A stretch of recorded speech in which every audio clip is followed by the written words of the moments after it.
Hello and welcome. Tonight we'll be talking about removing her tentacles one by one. Removing her tentacles one by one. Now, the best analogy I could use to describe relationships with women today, not just marriage, but girlfriend-boyfriend relationships, but especially marriage, is the old idea of, they got a big boat sailing across the sea. And the big giant octopus wraps around the boat, and it wraps all of its tentacles around the boat. And then it pulls the boat under the water or under the surface. All the tentacles don't wrap around the boat all at once. It's one, and then another, and then another, and then it pulls it down under the surface. Well, that's how today's modern women do men. They don't attach all the tentacles at once, and first you have to open the door for her to attach her tentacles into you and bury her tentacles into your life. And the number one way women do that is with sex. Women will give up sex pretty easy these days, just so you keep yourself open so that she can burrow her way into your life. And then it's a hell of a time to get her out of it because she's burrowed so deep into every aspect of your life, using your name when you don't give her approval. A good example, again, back to that old story of the mythical big octopus that pulls the ship underwater. If a man today is to marry a woman, not only does she take his name, well, I shouldn't say that because feminists, they hyphenate their name if they take it at all. And if they marry a blue pill beta male, he's a bitch and he'll actually take the woman's name. Now, supposed men like this, I'd like to slap them. What are you thinking? Grow a set of nuts. But anyways, when you marry a woman, well, I don't know any better example than the miserable marriage I was in, so let's take that. Today, finally, the last tentacle of the ex-wife was finally removed from my life. That was being car insurance. She was on my policy. She didn't want to get on her own policy because, quote, she wanted to, quote, save money. Well, part of being divorced is you get your own policy. It's like she wanted to pick and choose. But once you're divorced, you're on your own, bitch. It's all on you. You didn't appreciate me. You didn't appreciate everything I provided for you. So now you appreciate me when I ain't there no more. But for the longest time, and even my dad mentioned this, how she wants to stay on your insurance policy. And the first thing I thought was, why in the hell would I keep that crazy driver on my insurance policy? Literally a couple times, she damn near killed us running red lights. One particular incident that I recall was we were going back to the house for break. And we're coming up to it was about 11 p.m. And we were coming up to a stop, or I should say a traffic light, because it was green as we were approaching it. Next thing I know is it turns yellow, and she still got the pedal, on the floor. And my first thought was, is she going to slow down at all? And then it turns red, and she's literally just about to fly through it as the other traffic is crossing. And I shout at the top of my lungs, "It's effing red!" And she slams the brakes on so much that the tires squeal, the back end does a fishtail, and we end up taking a right turn. And I really just laid into, "What are you trying to do? Kill us? Why don't you pay attention?" She wasn't on her phone. She was just mentally distracted. And after that point, I said, "I ain't ever letting you drive me anywhere again." So to think I would keep her on my car insurance after driving like that is insane. Because I'm reminded of a story my dad had where when I turned 18, he said, "All right, son, it's time to get your own car insurance policy." So it wasn't no big deal. I manned up, got it under my own name. But then what he did still boggles my mind why he did it. My brother's baby's mama, they weren't even married, but this is also before everyone realized she was crazy. My dad put my brother's baby's mama under his car insurance policy. So he takes his own firstborn son off and puts a crazy bitch on he don't even know. Long story short, she ends up running over a guy on a bicycle severely injured him, damn near killed him, and it goes back on my dad, and he gets sued for $25,000 or some ridiculous amount of money like that. All because she was under his insurance policy with the car, and also his rates skyrocketed because of it. So today, trying to deal with the car insurance provider I was going through, they were just frustrating me and wanted this and that, claiming they had to dot every I, cross every T. And I said, look, the insurance policy runs out this Monday, September 16th. I'm not asking you to cancel her insurance. I'm just saying put her on her own policy, put me on my own policy, like before we were married. So again, they had a bunch of bull they fed me. So I said, screw you then. So I went to a whole different car insurance policy and got my own with just me. It may cost a little bit more, but it's a small price to pay to get rid of the headache and to get her last tentacle out of my life. That's just one tentacle. The other tentacle, as you know, my viewers know, is getting that rotten bitch out of my house. Oh, thank God that's done. And I got 2 days, because as I'm recording this now, it's officially the Friday the 13th. So this is the last day that bitch can be in my house. She's got to be out and hand the keys over tomorrow at noon. So I got 2 days of jail left. I get out the 15th.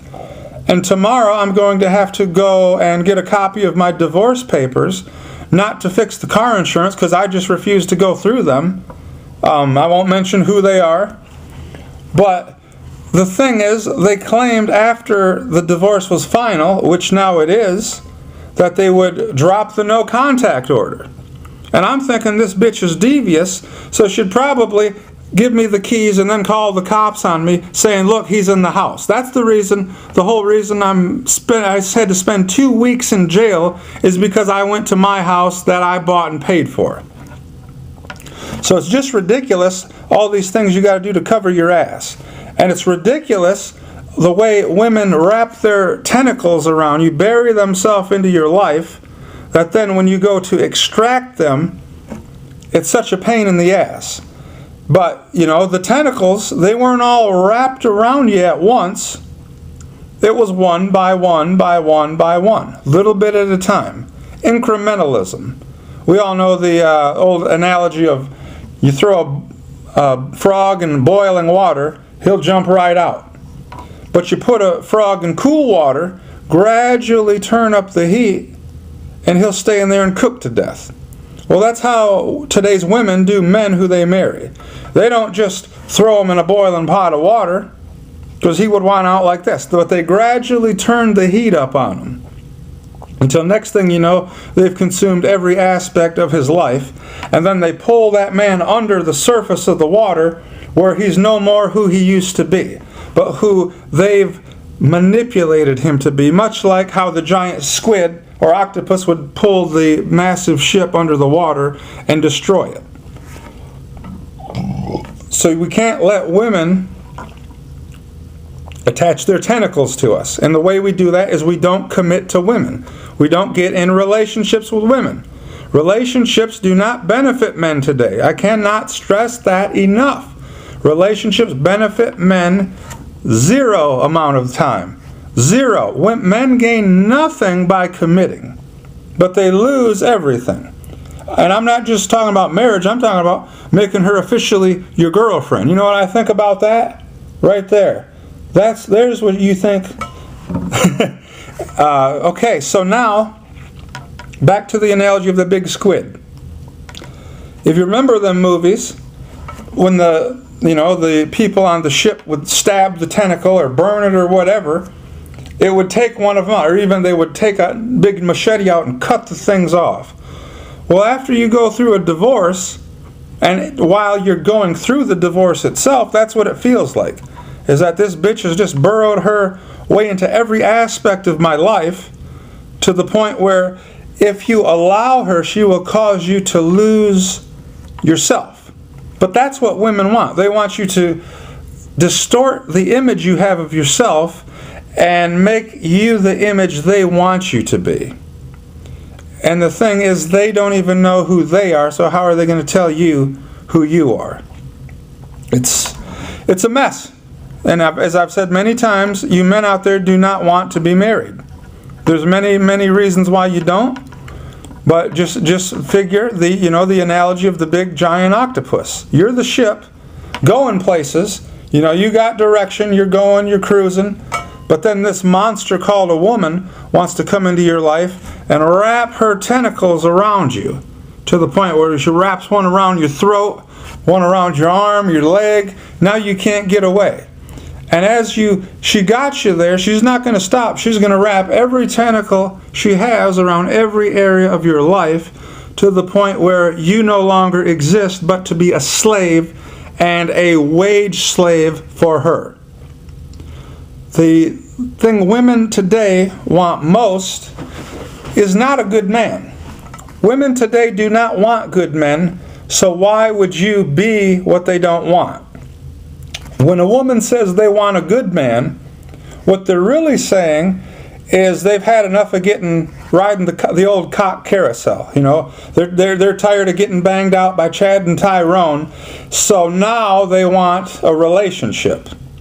If a woman also says this, well, I haven't had a real date or a relationship in 5 years. They say that to try to make themselves look pure and innocent. But you respond with, well, you haven't been dating, but I guarantee you've been mating. Because Chad and Tyrone been banging her like a drum, and Chad and Tyrone are smart enough not to commit to this woman, because they know that she's only good for one night. So they bang her out like a drum, send her along her way. See, Chad and Tyrone always get the pussy for free. But the blue pill beta male, the woman wants him to pay for it. And then eventually she ends up cheating on the good men, quote unquote, because women don't want good men.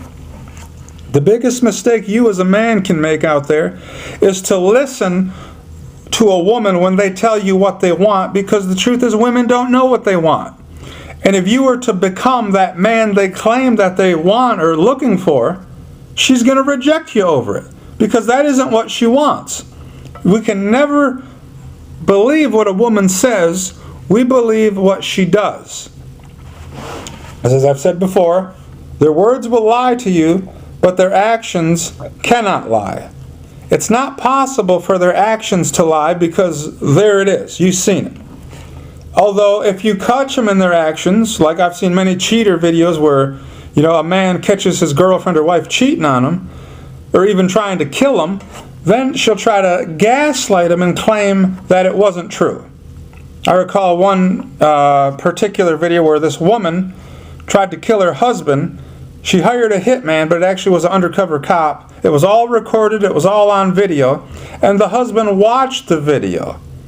And they went to court. She was found guilty, and she would call him on the phone and say, oh, but the video isn't true. It isn't true.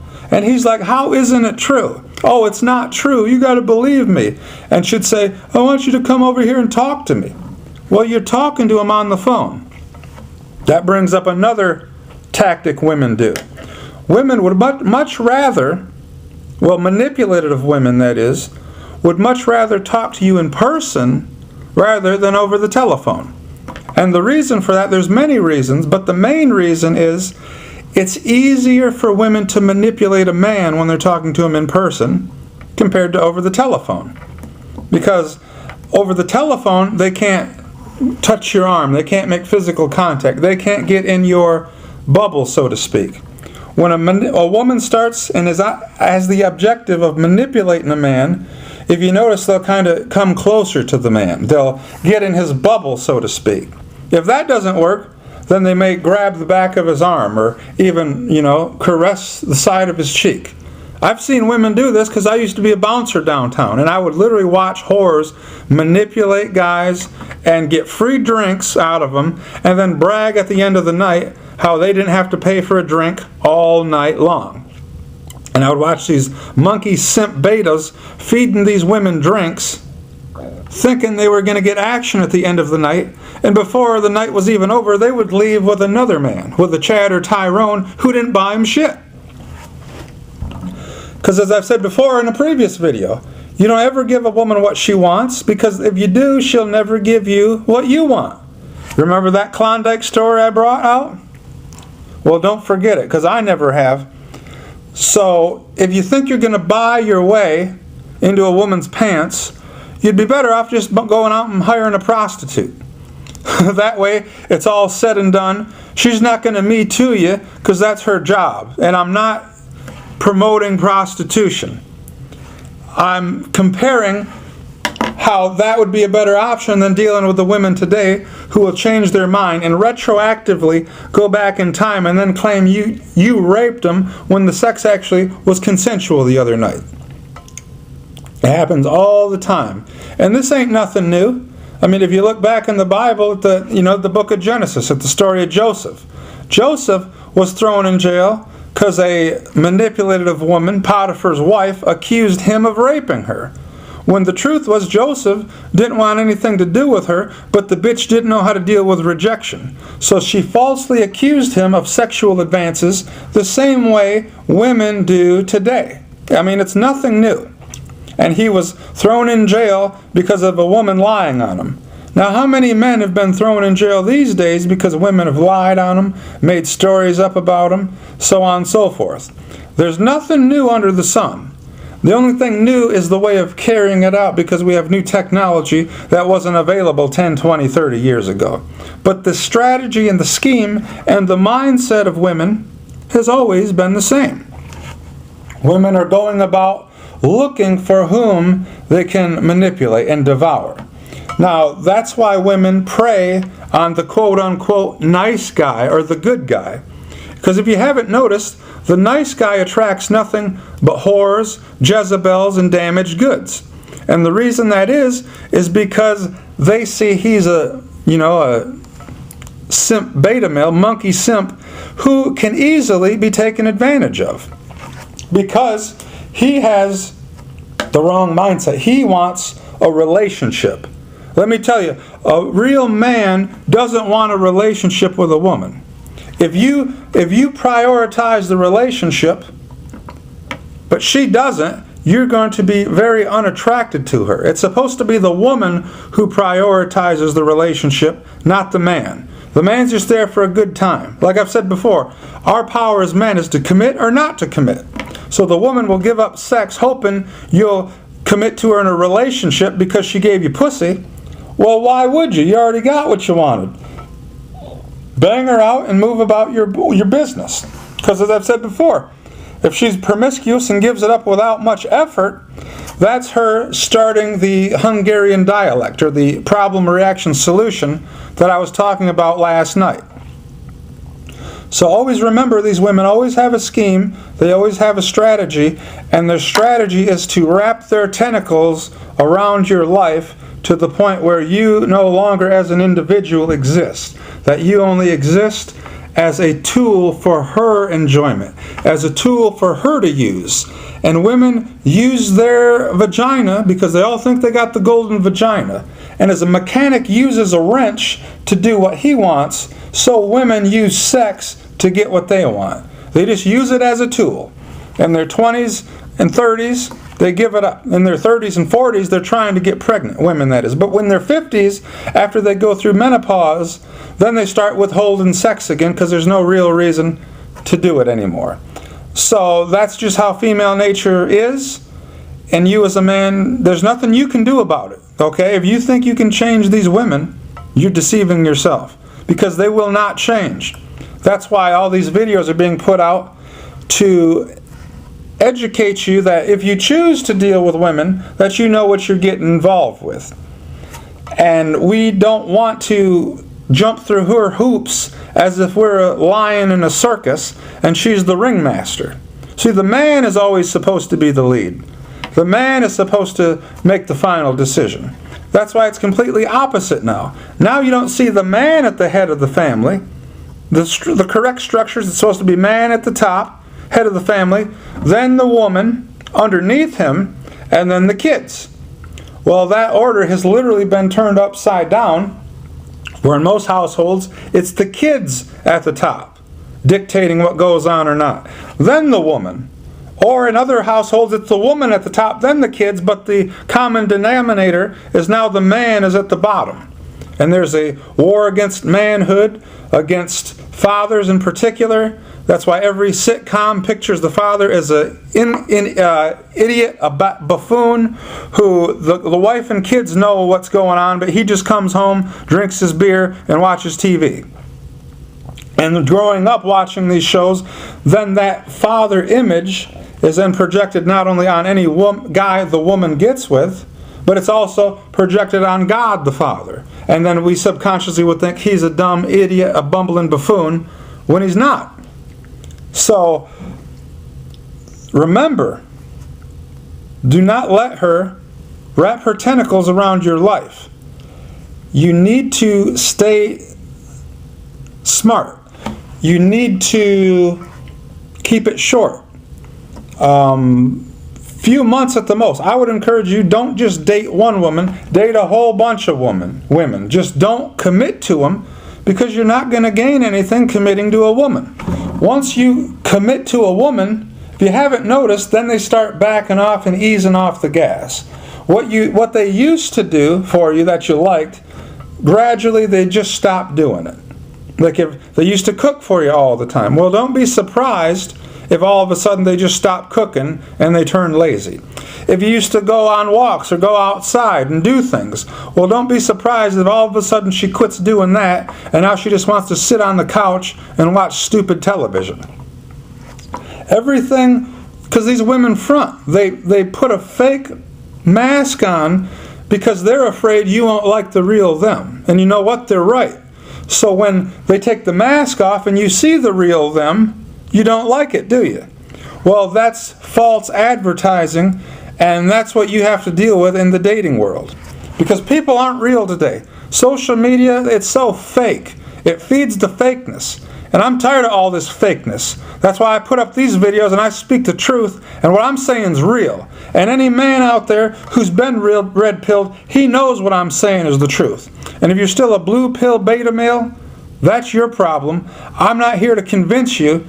And one way or another, you'll learn, whether it's listening to me and other red pillars on YouTube, or you'll eventually find out the hard way when you think you got the woman of your dreams and you're doing everything for her, and come to find out she's been cheating on you the whole time because you didn't want to take the time to accept female nature for how it was. You had this idea in your mind that, oh, she'd never do that to me, and oh, I know women. No, you don't. If you think you know somebody, I'm telling you, you don't know half the story. So this concludes tonight's video of removing her tentacles one by one. Like the video, subscribe, and stay tuned, because much more videos are going to be pumped out. Because this truth needs to be proclaimed, and I ain't afraid to do it. So thanks for watching. See you next time.